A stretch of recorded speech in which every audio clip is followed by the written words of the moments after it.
Commence ce feuilleton par la contre-attaque d'Eva Joly au billet d'humeur de l'écrivain Patrick Besson dans Le Point la semaine dernière qui ironisait sur son accent norvégien. La candidate à la présidentielle d'Europe Écologie Les Verts réplique dans un clip et du coup son accent devient un argument de campagne. Regardez.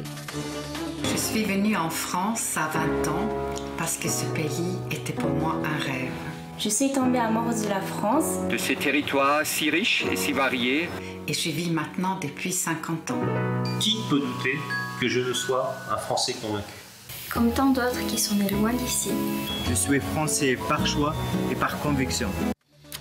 Voilà, puis on va traverser l'Atlantique et regarder cette image de la candidate républicaine Michelle Bachmann. Elle est connue pour ses propos homophobes. Elle avait qualifié en 2004 l'homosexualité de dysfonctionnement.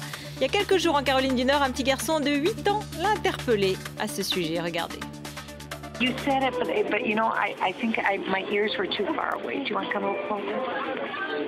Okay. My mom feels very busy.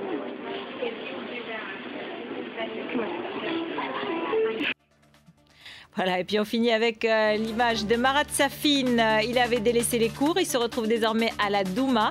À 31 ans, il est devenu, comme il le souhaitait, député du parti Russie Libre. Regardez maintenant l'œil de Benjamin. C'est tout de suite, il revient sur la difficile nuit de Nicolas Sarkozy à Bruxelles pendant ce sommet crucial.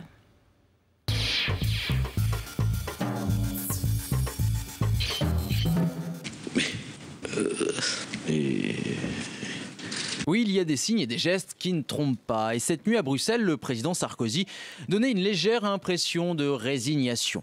Je dois dire, faisons contre mauvaise fortune bancaire. Il aura été difficile de se mettre d'accord sur ce fameux traité visant à réformer la zone euro.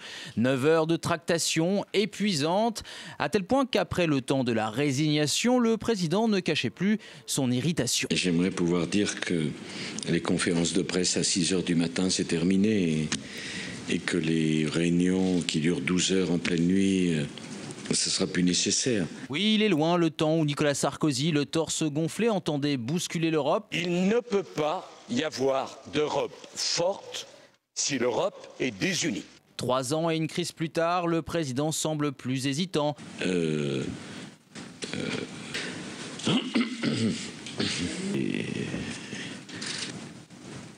Et pourquoi tout est... Est-ce que dans la lettre, on en reparlait de la taxation sur les transactions financières? Et opte désormais pour... l'humilité. Le volontarisme d'antan semble donc s'être heurté à la complexité des problèmes à résoudre. Mais surtout au Royaume-Uni et à l'entêtement de David Cameron, auquel le président a réservé ses flèches. Mais on ne peut pas forcer un pays à apprécier l'euro et à être dans l'euro s'il ne veut pas l'être. Oui, d'ailleurs, là aussi, l'amitié d'autrefois a laissé place à l'ignorance réciproque.